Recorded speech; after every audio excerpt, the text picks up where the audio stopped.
pretty different Nigma when you're missing Miracle and you've got a stand-in of rmN. Yeah, nothing against rmN. High MMR players have been coaching the squad for a long time, but, you know, not just anybody can replace Miracle. And yeah. he's not a mid player either. Yeah, see, he is directly trying to replace Miracle right here. So I'm not sure if they're going to keep this dynamic. It's always kind of interesting. Do you put Mind Control in an awkward position here, which he's certainly in an awkward position against Hellbear Smashers. They go for the early 5-man movement out the Brambles, trying to create some cover, but Gilger does get the toss back. They quickly surround Mind Control, and that'll be it. Ace gets the first blood. Love that from Hellbear Smashers. Yeah, they're 0-4, but they've been competitive. They took a game off of OG. They took a game off of Secret. They are no slouches, and this win keeps them in contention to stay in this upper division. I like that you come out, get the first blood, get some confidence. No, absolutely. Hellbear Smashers, they've got everything to be able to win, and this is the best opportunity for you to be able to take it, too. So, feels like that combination of things, it almost feels like Hellbear Smashers might end up being the favored team in this, as Smashers do manage to get not only that first blood, but also 3 bounty runes. So, nice big gold lead for them already. And I gotta say, I mean, their draft is pretty solid. There's a reason the panel was favoring them. The Troll ult with AA ult does work a bit weird. You know, Troll can still be ulted by Axe and killed through his ultimate, but he doesn't shatter.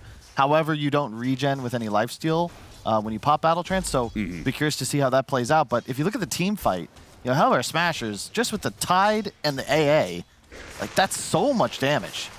That's your experience-based damage you were talking about earlier, right? They've got a lineup that just naturally scales with levels: Tiny, Tide, Ancient Apparition. They've got one hero that really needs a whole lot of farm, and that's going to be Ace. And it does feel like that is the 4 Protect 1 archetype fits pretty nicely into this meta because you want to be aggressive. So you kind of need 4 people running around trying to start fights. Yeah, we haven't really seen many drafts work out where it feels like there's 3 cores that just need farm. And unfortunately for Nigma here, it does seem a bit complex. Like, it's a Troll. Yeah, you'll have some sustain behind you, but Batrider Mars, they're control. They're not really offering too much damage. You know, we've seen Liquid popularize this combination that we see right here with Willow and Mars. The fear into the arena can be huge, but you know, ineffective against Puck. PA could leap out of it and will buy BKB. Yeah, they've got a very scary team fight on the Nigma side. Fogg was talking about how Warlock Batrider was one of his favorite duos in the past. The Upheaval plus Sticky Napalm. GH going to be jumped on here. Spear through multiple Brambles. Tofu's going to take a lot of damage. They managed to pick up level 2. So Shadow Realm plus the Healing Salve gets the hit onto Tofu, and GH should be able to secure first blood from Mind Control and should be able to still get out. If Ace really wants this, it's going to cost him a lot as he gets speared up. The Bramble doesn't quite latch, sadly, as Ace very easily, I think, could have maybe gone down there. The Bramble had gotten in, but that's really nice creep control there. Nigma had a huge creep wave advantage, so they get levels early. Their enemy wave was dying faster. If Tofu's level 2 there, that's at least a turnaround kill, but did not have the XP. A timely level up from GH. Hey, look at this. rmN doing a great job in CS. He's slightly above. Now Stormstormer still has 3 creeps coming in, but the fact that they're looking pretty even is really nice for rmN. And, of course, this matchup in the past has been very good for Batrider. Batrider, of course, being nerfed a lot in the last patch, and it's why he kind of disappeared for a bit. Yeah, that's why he has to start with the Quelling Blade. You just don't get enough damage off the Napalm stacks to last hit effectively. Puck with a 10 base damage advantage.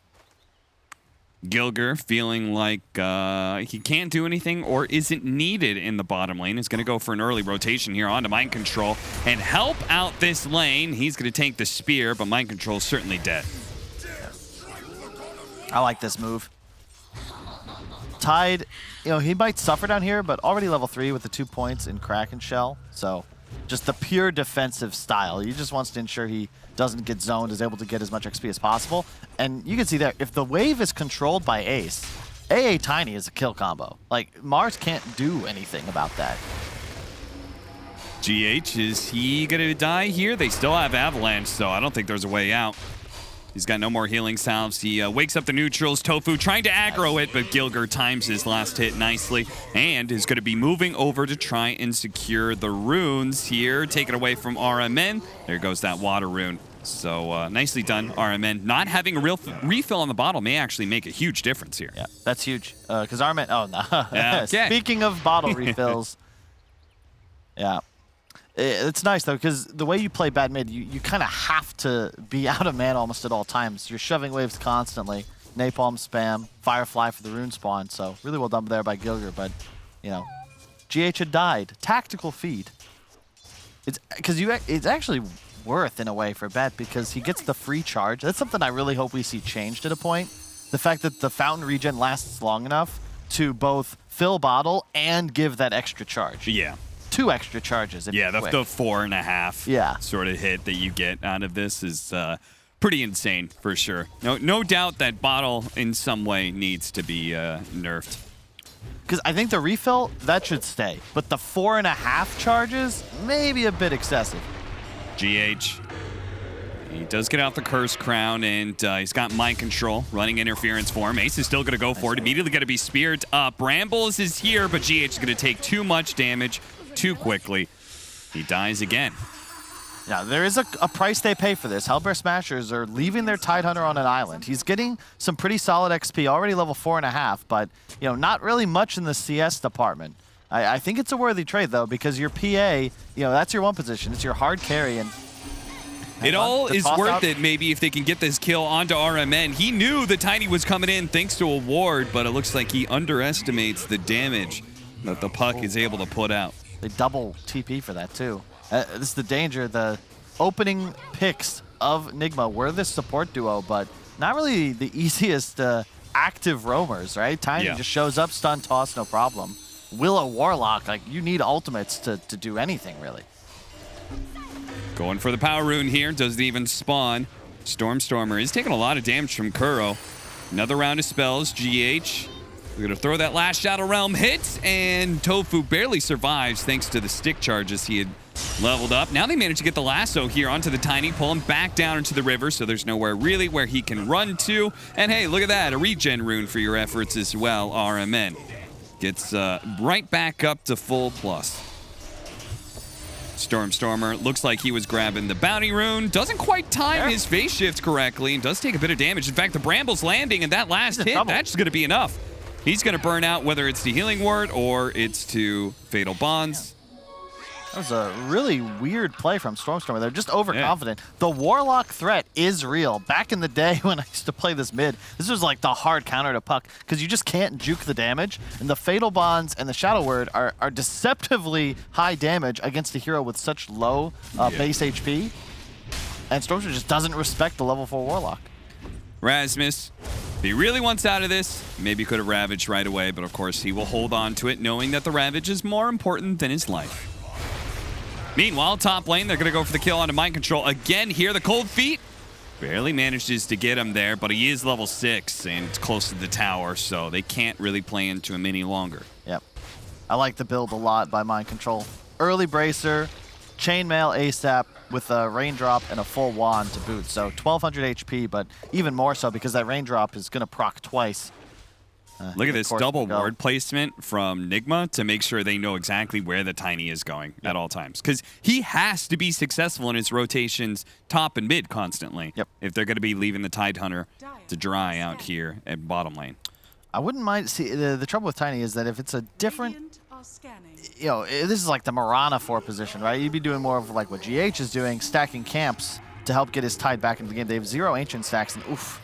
Nice deny from Kuro. It is going to cost Kuro his life as they're going to get the coil toss combination, but he is rather tanky thanks to the levels that he's been getting, and it's going to take a long time for Stormer to actually get this kill. In many ways, this space is actually going to be well worth it for Nigma. As the orb barely landing, but he's got another round of this. Boy, this is really costing them a lot of space, but at the same time, it looks like they may actually kill rmN. He barely managed to get the lasso to pull him back in. Ace throws out the dagger, try and finish him off, but he's still not dead. He has to jump into tower range to be able to get him. A crit will finish him off. Tofu now running out, does have the Cold Feet to ensure that GH does not feel comfortable diving that tower. So The space is in some way taken away by the fact that rmN dies to Ace. Why is Ace mid anyway? Just nice rotate. You can't stay top alone against the Mars. It's very scary. Yeah. He is level 7 with Arena active, and it's just time to ditch that area of the map. ILTW also showed up mid trying to get a little active. Well done by Kuro there. Again, Nigma really good about this. They're always buying raindrops against Puck. It's so value in this game. You saw 2 orbs just having the full damage negated. Not full from the spell, but the maximum block. One of the most value items in Dota 2. I think a lot of the top-tier teams have been doing these swaps lately. Yep. It's the mid laner swapping to a side lane. Because he's strong, he can be in a more dangerous lane and have an impact. And then you give your carry the mid lane, which is hard to be able to gank. As you can see here, rmN, he's level 8. He's hard to bring down. They tried, but immediately he survives. Now they're going to get a turnaround here as Mind Control Kuro joining the party. Rasmus threatening that Ravaged, as he does have 17 stick charges as well. Yep. No, it's the right play. You as a support, you sacrifice your early game to get your core online, and then they return the favor once you hit this 10-minute mark. And it's much easier also to play around a hero like Tide. You can see the itemization. Hood, right away, the full wand. So you just can't really kill Rasmus unless you want to commit probably 4 or 5 heroes. And if he has backup, that Ravage is a huge threat. They probably look to go there if the AA ult was going to connect, but no reason to blow the cooldown if you can't get at least 1 kill on a core. rmN comes back to mid with the Siege Wagon push on its way. It is a concern, though. The 2 cores, Troll, yes, for sure. This hero will scale hard, but Batrider and Mars, just especially the way that they're itemizing, they're not real damage threats. A Batrider mid kind of has to have a better start. When we see this hero dominate, the bots are already up. He's on his way to a BKB at 15, 17 minutes into the game, and he gets a kill every time Last is off cooldown. It's not really looking like that's going to be a possibility here for rmN. Another Ice Blast sailing on by. I will say, I agree with you, especially since they've got heroes that deal. They've got 2 mobile cores, and that it's hard for Batrider to be able to kite out. And then the Tidehunter, who, thanks to Kraken Shell, gets rid of the sticky napalm. But I am impressed by these Batriders going late game with the new shard. Yeah, that's true. That is pretty crazy. It certainly seems like Batrider has a fresh power spike late game. Yep. That he didn't have before. It's something you said about the way Dota's evolved with all the changes and additions. Hang on, might have a fight over the runes. Gilgert Nice dodges the Bramble. Very nice. They're going to try and bump him back into range of the lasso, but Gilgert covers himself with the Avalanche. So there's like a lot of legacy information in my brain that may just be outdated, specifically this relationship between Bat and Tide. Because back in the day, you scrim against LGD Vici when RTK and Zhao Wei were still in the game. They would first 2 a Tide into your Bat, no problem. And they saw it as a hard counter. Yeah. I think that's still the case. But to your point, maybe Bat later on, you just have so much damage amplified from your shard. Tides isn't quite as good, although I have seen it used by Monkey's Forever because it does reduce tower damage on the Tide shard. It's really cool. Yeah. But is it viable? I don't know. Coil, only onto the 1 here, ILTW. He's going to still be hit by the Ravage Ice Blast combination. Maybe this isn't quite what he expected. Now the Avalanche over the top. If he gets tossed, that's going to be him shattering. A terrorized dodge there by Stormer. The rest of Nigma are going to close in on Gilgert, but he's hero chatted lining for a reason. He knows that was a great fight and a great exchange. Yeah, you take those all day. Nice, right? I mean, you kill the Troll. That's it. Ace lives, Troll dies. That's the dream. LTW is off to a great start. Don't get me wrong. He's very close to the battle for you, but that death will hurt. Skipped the ultimate, I think partially just because he recognizes how useless it is against AA ult. Ensures he'll be able to farm that a little bit faster. Don't think it would have helped him there. Here comes rmN back in with the boots of travel. The Ravage is down, so Nigma, how much can they get during this opening? And it seems like they really actually want to just straight up take mid-tower. No coil for a bit either. This is still going to be difficult and rather dangerous once they start taking more and more damage from the tower. I love this from Hellbear. They just bring the whole squad. You want to push this lane? You're going to have to dive. Yeah, you don't have Ravage, but Rasmus is, you know, serving as an offensive lineman for his stack. You can't really go on Tide. This is the Dota mistake 101. Rasmus wants you to try to kill him. He's a no-Ravage Tide Hunter with a hood. If you do that, you're not winning the fight. He's serving the purpose of a Ravage by just existing and absorbing your damage. And he also helps that Hellbear Smashers have a decent number of low cooldown nukes they can just kind of throw out to defend towers, like the Puck especially, who's now found the opening with the coil just now coming up on GH. Now, let's see if he dodged the spear in time. Phase shift, not going to be out. He gets speared. He gets stuck to the wall. Still not dead. Will manage to get off an orb. Jumps a little farther away, but the last hit from rmN is here. So he keeps on pursuit. He sees Gilger with Kuro's Golem leading the way. He'll try and slow him down. Gilger does have Avalanche, which he can slow down rmN, but rmN may feel bold enough to keep it going. Man, he's so slow. Cold Feet not quite there. Now he's going to toss him over to Ace. And Ace is actually going to be the one last. So they're pulled together on this Firefly. Ace is still alive, but the TP actually getting canceled there by the spear. And rmN gets the double kill, all thanks to Gilger's alley-oop. He goes ahead. Thanks, Gilger, for that one. Nigma do close in with GH and Mind Control to ensure this team fight. Oh, they're going to go for the Ravage, but it's just the two of them. They really want this kill into rmN. The spear goes out. They only get the one kill out of this one, but it is a killing spree collected. That is huge, though. ILTW put in so much work. His squad just pretty much won a team fight without him. He killed top tower, farmed couple, I think 4 or 5 creep waves top, through the jungle, now to mid, no Ravage, so you're probably going to be able to push this mid tier 1 as well. And Ace dies. This is a huge lead now. LTW is taking on the game. He's a full Claymore ahead of the PA. Has the Battle Fury complete. Tofu caught out here, trying to get a little vision. Fortunately, Ace does actually clean up the kill on GEH rather quickly. They got the tower. Nigma, they should be plenty happy with this. And indeed, they'll back up. So just the net worth exchange there, fantastic for Nigma. But now you add in the fact that they've got this really nice map control. They took the enemy mid tower while still keeping their own. Cooldowns are still up for a little while on the Ravage and such. These are all fantastic things. You can see ILTW and his tip to rmN. He is very happy with the space he's gotten. He's 2,000 net worth ahead of Ace. He's a Yasha plus ahead. Like, he still doesn't have a Battle Fury up on Ace. So every minute that we see this disparity, that's an extra 200, 300 GPM the troll has as an advantage. That'll be reflected in the XP gained as well. And the map control now, because they've got mid tower, look at the ward coverage that Kuro's placed. This is beautiful. Yeah.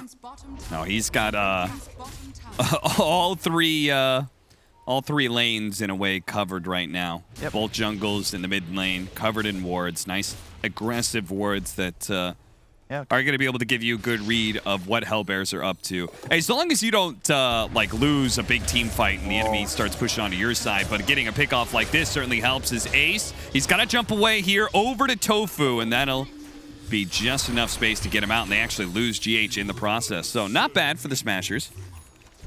That's a very needed survive. Oh, Stormer missing the coil there. That could have been a nice exchange. They actually dropped the Golem to make sure that Smashers don't really try and take this too aggressively. And they will start retreating. Ravage in 5. It's a 4 position for a 4 position so far, so with the Ravage ready to go, if rmN extends a little bit too deep, look at him, just the upheaval. Oh God, is Tofu gonna die to the Golem like this? The spear comes out, the Golem needs another hit, but he doesn't quite get it. rmN, is he gonna try and go for a flame break? He is, and he's got him too. Tofu gets burned down from a distance. They blow the Ravage to kill rmN for that though. Yeah, but I mean, LTW was already in the pit, and now he looks to commit. Like, this is just go for Roche, of course. Like, this is the second time the Rasmus Ravage just, it's too selfish almost. Like, that one kill, is it really worth it? Because you're losing objectives. You can only do this as LTW. You have so much map control, but again, the vision. Like, there's no fear now. You see your enemies, and he is solo killing Roche as we speak. Yeah. He's going to be a full Sanjin Yasha ahead of the PA with an Aegis in his pocket. And after it dies, quite possibly 3 full levels as well. Found Gilger. Gets the spear on him with the brambles. And Mars Dark Willow. Those ultimates, man. Combined together, you're probably just going to 100-0 almost anybody in this game. LTW now with an Aegis and an S&Y, so he can play in team fights really aggressively now. Considering how tanky he is, he can now, in a way, frontline for Nigma.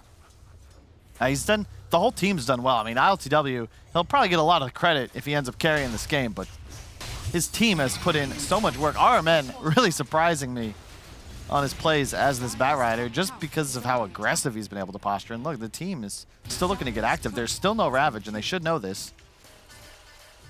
Solar Crest finished on Rasmus, but I just don't know if you actually have the damage to fight as Smashers right now. This troll is a huge problem. He certainly is, and Nigma, if the Smashers don't choose to fight them, they can start mowing down some towers. Troll's quite good at that. Skilger spotted here by GH. Nothing good to come of this. Oh, I like this. Hellbear Smashers are backdooring the mid-tier 1 tower. That's always a nice play. Yeah, they really wanted to open up the map. Just keep in mind, the Troll versus PA relationship. Typically, PA is certainly the king of the late game, but Troll, you can even see in the items he's got queued up, BKB, MKB, very natural progression for him, and it is incredibly difficult to go toe-to-toe with this hero as a Phantom Assassin unless you are at the very least equal in items, and that does not look like it'll be the case unless perhaps this smoke can work out. No blink on Rasmus, but he's going to attempt the walk-in Ravage. Blink on the puck. They need to try and kit this Warlock. They're going to lead off with the coil onto the 2 supports. With the Ice Blast coming in as well, they might just be able to burst the backline almost immediately. They do. 2 supports down. Mind Control gets off the arena, though. And the puck, it's going to be a combo of ultimates that brings him down. rmN and Mind Control both down to about half health. Ace looking for his opportunity to jump in. Spots it now onto rmN. Meanwhile, the Tidehunter Rasmus is being gone on by the Troll. Bit by bit, he will be whittled down by the Troll's damage, but now they're going to go for Mind Control as well. They're leaving ILTW for last here, which is a great idea if they can actually finish off the Mind Control's Mars, but they can't. He's too tanky, it seems like. And Ace doesn't want to try and go for that kill with ILTW in the neighborhood, so they're going to back off. Ultimately, a 3 for 3 is the exchange. Man, that could have gone so much worse for Nigma. I'm surprised they came out of that so nicely. Both supports died right at the onset. No spells cast by Kuro. They got the tier 2 though, so he'll be able to teleport right in, heal up Mind Control. It's the new outpost coming into play. This is the 5 seconds versus 6 second TP. Maybe not super effective, but he got healed that much faster. And now they can just keep playing on Hellbear Smasher's side of the map. And even start taking over their triangle. And once a PA loses her triangle, I just don't know how you recover the game. Yeah. You know, because you are so reliant on hitting Ancients. I think Ace might have had to get a little more aggressive in that fight. He didn't actually enter it until it was 3-on-3. Sorry, I was laughing at Rasmus's inventory. He knows what he needs. And it's 1 item and 1 item alone. A Blink Dagger for him. Looks like Tofu. He's very dead. His Gilger, yeah, Gilger's going to be caught out as well. Both the supports getting picked just outside of their base. There's nowhere for them to move. Nigma, they're just kind of a wall. It just faded, but there was a ward on the high ground by top outpost in Dire Jungle. That was also sentried by Kuro as he came in. Hellbear Smashers had placed a new ward. It immediately got taken out, but it's why Nigma have continued to dominate in this area of the map. There's just been no vision for Hellbear Smashers. They have 1 ward now on the steps of the enemy woods, but this doesn't help them because Kuro and squad are not playing underneath it at all. They're just stealing the jungle and in this manner controlling both ancient spawns. So to your point, where does PA farm? Yeah. Throw in the combination of Mars having a Blink Dagger and rmN having his Boots of Travel. And if you play on the side lanes and you play really deep on the enemy side of the map to try and find farm, Nigma could certainly close the distance real quickly. The Phase Shift is going to be able to dodge the Spear, Mind Control. He's looking a bit unhealthy here at about half health. Not obviously going to commit. 3 more seconds till the Aegis expires. So the Smashers really want to stall this out. But can they go on ILTW here? A BKB for both the carries. They just saw aces picked up, so they might need to be a little cautious here. This spacing, though, really benefits Nigma. They're playing in the trees with their squishier heroes. You can't really get Kuro if he's going to play this far back. Stormer looking for an opening here. Spots GH, and he wants him to go for it, and they do.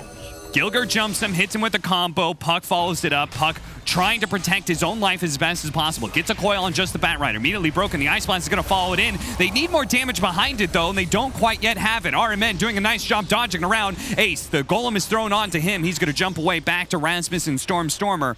While the rest of Nigma funnel backwards here. They're going to start poking on Mind Control. Gilger is being focused down by ILTW at the same time. But now that they're done with the Tiny, they're going to start rallying back. A 3-on-3 still. These teams very evenly matched when it comes to team fights. Both of them have a strong understanding of picking off these squishier 4-position heroes. GH, you've got to be a little bit careful since he did buy back in this fight. So I guess 2 for 3. You can see the big difference between these carries. Ace forced to play like an assassin, whereas ILTW just playing like a bully. He's not targetable, wasn't even forced to use BKB there because they simply cannot go for him right now. I mean, he's just stealing the enemy bounty rune, just ignoring the fact that Hellbear Smashers are 5 alive.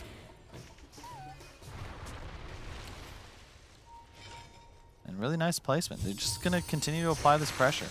And he's going to be able to naturally progress into an MKB. So the PA feels like you are answered for the next, like, 10 minutes. Yep.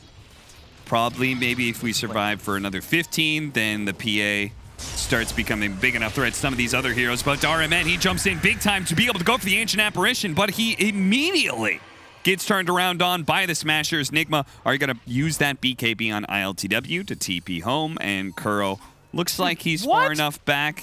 Kuro has a refresher in 500 gold. Yeah, and maybe a little bit more, though, as Smashers are still trying to catch up to. Oh, my God. 1,000 damage crit from Ace, and they're on the hunt for more here. The spear doesn't quite land. GH spotted for a moment.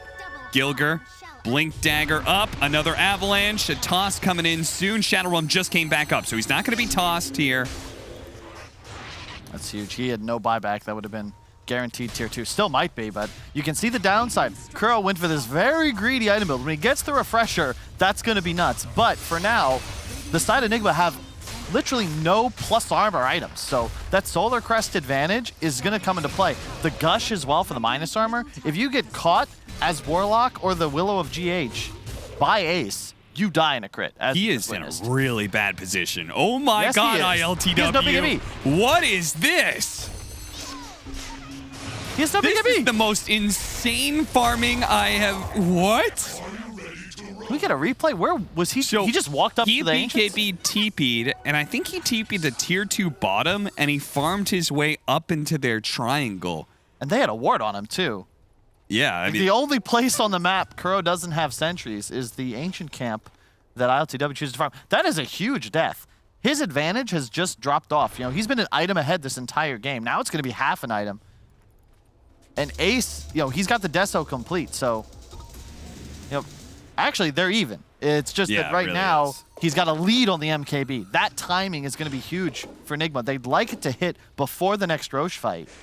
But that's going to be easier said than done. They just lost map control. Suddenly, it's Hellbear Smashers playing enemy side of the map. crazy, just wrong positioning from 2 people on the side of Nigma, and it makes a huge difference. I think rmN and his choice to... I think he jumped in and lassoed Tofu. Yep. Right? But like as soon as he does that, PA has free game. Right? And part of the success of teamfights of Nigma has been the troll being on the front line. They're going to be able to grab Gilger here. They're trying to blow him up. He's not quite inside of the wall, but he should still die here. But at the same time, Stormer's in deep. Uh-oh, he ran into a bramble. Almost gets hit by the golem, but fortunately he phase shifts it, jumps over to his orb, but he's still caught. Nigma. Wait, what? This time, it's the Hellbear Smashers who get, like, way too aggressive, and Nigma finds a great opening into Roche. What in the hell? How did that happen, Cap? It's a 4-on-5. There's no troll. The enemy highest net worth by far is dead. Roche has now spawned. You have Ravage. Do we have buybacks on these heroes? Stormstormer, yes. Gilgir, no. Are you just going to give up the Roche? Yeah, I mean, Hellbear Smashers just were not ready for a fight, I think. Icebox is going to come in, but the PA is a little bit too far away. In fact, he's been hit by a Brambles here, maybe forced to use his first BKB to try and TP out. There is no lasso for a second here for the Bat Rider, but it may not be needed as they manage to get the chain stun onto it. The Ravage are going to go down. BKB and a Blink Strike away, but that's not the way you wanted to use your combination there. Just to retreat to save your carry, but still lose your Tidehunter in the process. Nigma, all right, the game's fully swung back to their favor. What?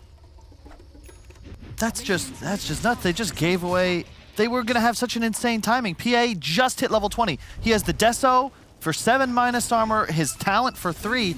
Nigma have no armor items. Kuro 7, Willow of GH 5, 15 on the Bat Rider. These heroes are going to explode in the duration of a Ravage, but now they don't have it. Now they're playing into Aegis. 663 gold for dewarding. Nicely done by Kuro. They just Had gave a up. great read. What were they doing over there?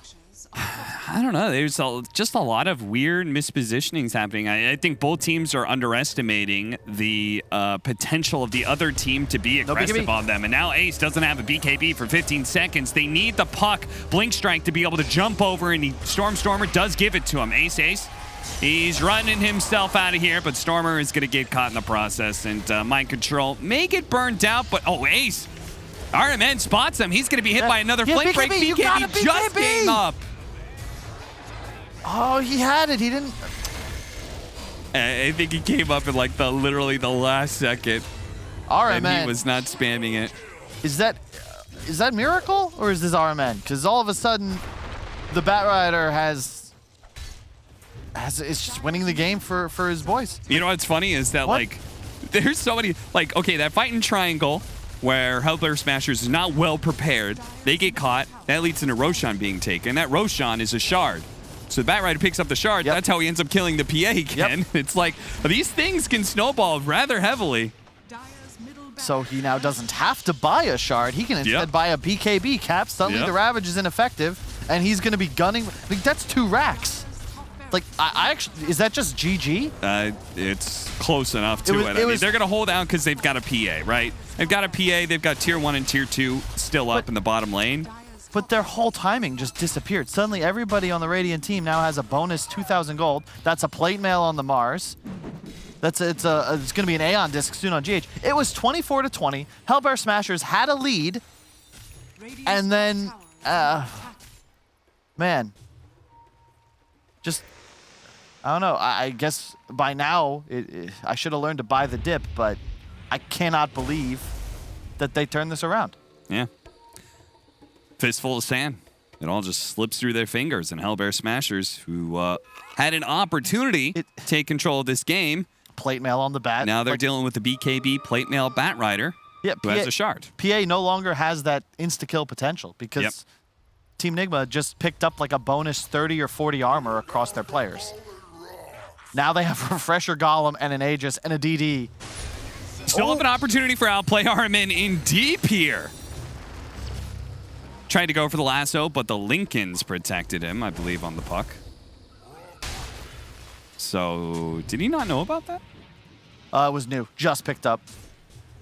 It's the right choice, too, mostly for the defensive application on your PA. Because otherwise, right, there's no protecting him. He can BKB, but still get lassoed, and he'll be done for.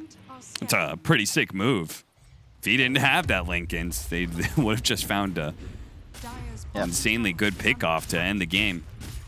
Still looking very good for Nigma as they have 1 minute left on the Aegis and should be able to run up to high ground and force something. Hellbear Smashers, they might be able to stall until the Aegis is down, but it's probably going to cost them a lot. Maybe buybacks, maybe Ravage. They do have Glyph, but look for Kuro just to drop the bomb. He's got 2 of them. Yeah. Oh, and double damage too? Yeah, they could definitely force a response from Smashers now before this Aegis is gone. Okay, they're not going to wait. The Lotus Orb going off actually does manage to get the lasso back turned around, but it doesn't matter. Gilger is being ripped apart by ILTW. They do have a buyback, though. rmN almost getting critted down to death, but Ace got to be careful of that MKB. Double damaged up ILTW, who's running down heroes right now. That is going to be the use of his ultimate. He's got 14 seconds left in the Aegis. They really need to take this Megas now, because he won't have those extra lives soon. ILTW toss back, and they do take him out before the Aegis expires. Now the Golem's double dropped in. Phase Shift is going to be able to dodge one of them, instantly ravage up. Can they burst him down? He doesn't have his ultimate. He eats the cheese, but he still is getting chunked on by Ace. Now Smashers, they haven't even lost their barracks just yet, are going to look for more. Everybody else, maybe they can catch the Dark Willow here, but other than that, great fight for Smashers. They will hold. Oh, man. So they kill him a second before Aegis respawns, but sick play. The BKB was down, so Gilger with the immediate toss back forces LTW to be out of position. He had no ult either and used it purely offensively. Yeah, he just used it He's just like, I'm in, but Kuro didn't drop the rocks. Then he does onto the puck. Both of them. Both are dodged. Like, why do they need to initiate here? You can just chill. Just let them go on ILTW. It's all good. Like, use the arena, maybe, if you want to, but it's all fine here. Okay, everything's good. You don't need to do this if you're ILTW. You can just hit the racks. You have a DD. Instead, he's now forced into the tier 4s. You're going to see a toss back in just a moment from Gilger. Beautiful toss back by Gilger that saves the barracks and puts the troll in a very bad position. Yep, they get the crit. But now watch Crow. Golem 1, Golem 2, what? And then there's just a rabbit. Like, if you're going to use that, that should be, you know, I don't know, you ever play StarCraft 2, you know, when you're launching nukes? Like, you want to put it closer to the enemy base full of workers. You don't want to aim for the army. Or in this case, I guess the lone Dragoon. Not ideal. And now, I don't know if this is going to turn it around necessarily, but at least Smashers have some breathing room. They're going to have a Satanic soon on their PA. Don't know if I like that choice, actually. He might need damage. But I guess they're considering that if our PA can actually, like, live and just go toe-to-toe with LTW. Gilger breaks the smoke and blinks away. Very nice by him. Smashers may still be caught in the process. The dagger doing a lot of damage here. They're going to poke it, mind control some more. Uh-oh, Brambles that actually caught him and terrorized as well. Stormer is just dead. Got buyback. Now they've got the Gold Scepter. He does have a BKB. He's going to jump back first, holding on to that magic immunity for as long as possible. Now using it, but not being able to go in. They buy back on Stormer, but the BKB will be on cooldown for 70 seconds. Nigma have an opportunity to just hit the base again. Yeah, I can almost guarantee this is the last time we're going to see Rasmus playing Tide in this series. Not that he's doing anything wrong, but he had no Ravage there for 20 seconds. They might have an opening to fight to use that buyback, but without Ravage, they just don't feel comfortable. However, this is a sick backstep. They've got great vision. They see the support. They see the two backline. They get them together in a combination, but the Aeon Disc protects GH. He was aware that this could be a possibility. He saves himself. Mind control's going to be rooted to the spot, but it's ILTW who's already smashed in Ace's head. He rips him apart with that MKB, and as soon as Ace is gone, the fight's done. They don't have any damage. This is a 4-protect 1 lineup. There's nothing left. So that's it. Rasmus. Nigma. Don't even get the Ravage. Oh, my. Oh, Cap. I was like, they're going to go. They've got vision. This is such a sick opportunity to just. Oh, no. Like, you got to, at one point, your guns are loaded. Just blink in and pray.